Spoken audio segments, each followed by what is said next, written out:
গৌৰীসাগৰত সদৌ অসম ভিত্তিত ভাওনা প্ৰতিযোগিতা শিৱসাগৰ জিলাৰ গৌৰীসাগৰৰ ত্ৰিলোচন সাংস্কৃতিক মঞ্চৰ উদ্যোগত আৰু ৰাইজৰ সহযোগত মথুৰা দাস বুঢ়াতা সমন্বয় ক্ষেত্ৰ 9 ডিচিএলত 17 জানুৱাৰীৰ পৰা 23 জানুৱাৰীলৈ সদৌ অসম ভিত্তিত ভাওনা প্ৰতিযোগিতা অনুষ্ঠিত হৈছে।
অসমৰ বিভিন্ন প্ৰান্তৰ মুঠ 13টা দলে এই ভাওনা প্ৰতিযোগিতাত অংশগ্ৰহণ কৰিব।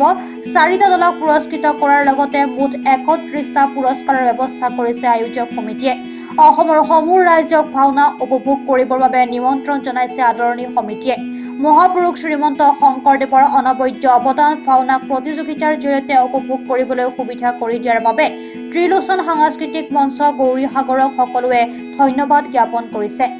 ত্ৰিলোচন সাংস্কৃতিক মঞ্চ গৌৰীসাগৰ উদ্যোগত ৰাইজৰ সহযোগত মথুৰা দাস বুঢ়াতা সমন্বয় ক্ষেত্ৰত আজিৰ পৰা আমি 7 দিনীয়া কাৰ্যসূচীৰে সদৌ অসম ভিত্তিত ভাওনা প্ৰতিযোগিতা অনুষ্ঠিত কৰিছোঁ। আমাৰ দিনৰ ভাগত বিভিন্ন কাৰ্যসূচী অন্তত ইতিমধ্যে আমাৰ আজি প্ৰথম ভাগী নাট আৰম্ভ হৈ গৈছে। প্ৰথমভাগী মঞ্চস্থ কৰি আছে শ্যামকুণ্ড নাট্যগোষ্ঠী বগীদল শিৱসাগৰে। আমাৰ এই 7টা দিনা অসমৰ বিভিন্ন প্ৰান্তত মুঠ 13টা দলে অংশগ্ৰহণ কৰিব। আমি সমূহ ভক্তমান ৰাইজৰ সহায় সহযোগ তথা উপস্থিতি একান্ত কামনা কৰিছোঁ। আমাৰ সপ্তাহজোৰা এই ভাওনা প্ৰতিযোগিতাত আমি মূল 4টা পুৰস্কাৰ প্ৰথম, দ্বিতীয়, তৃতীয়, চতুৰ্থ কৰিছোঁ আৰু 31টাকৈ আমি এক পুৰস্কাৰৰ ব্যৱস্থা কৰিছোঁ। আৰু আমাৰ এই প্ৰতিযোগিতাত বিভিন্ন পৰ্যায়ৰ পৰা বিভিন্ন প্ৰতিযোগিক পুৰস্কাৰ আগবঢ়াব পৰা বিভিন্ন সুদীপ বান্ধৱ আগবাঢ়ি আহিছে। আমি আপোনাৰ অসমৰ যোগেদি অসমৰ প্ৰতিষ্ঠানী ৰাইজৰ সহায় সহযোগিতা তথা উপস্থিতি একান্তই কামনা কৰিছোঁ। আমাৰ ত্ৰিলোচন সাংস্কৃতিক মঞ্চ গৌৰীসাগৰ উদ্যোগত ইতিমধ্যে 7 দিনীয়া কাৰ্যসূচীৰে ভাওনা প্ৰতিযোগিতা অনুষ্ঠিত কৰা হৈছে মথুৰা দাস বুঢ়াতা ক্ষেত্ৰত। গতিকে আমি সমূহ অসমবাসী ৰাইজক এই ভাওনা ক্ষেত্ৰলৈ আমন্ত্ৰণ জনাইছোঁ আৰু বিভিন্ন দলে ইতিমধ্যে আমাৰ লগত যোগাযোগ কৰিছে আৰু দলসমূহ আহি ইতিমধ্যে আজি প্ৰথম দিনা ভাওনাৰ প্ৰথমটি দলে ইতিমধ্যে ভাওনা আৰম্ভ কৰিছে আৰু দ্বিতীয়টি দল আহি পাইছেহি।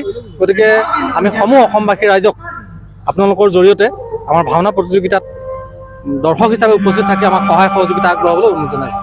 ধন্যবাদ।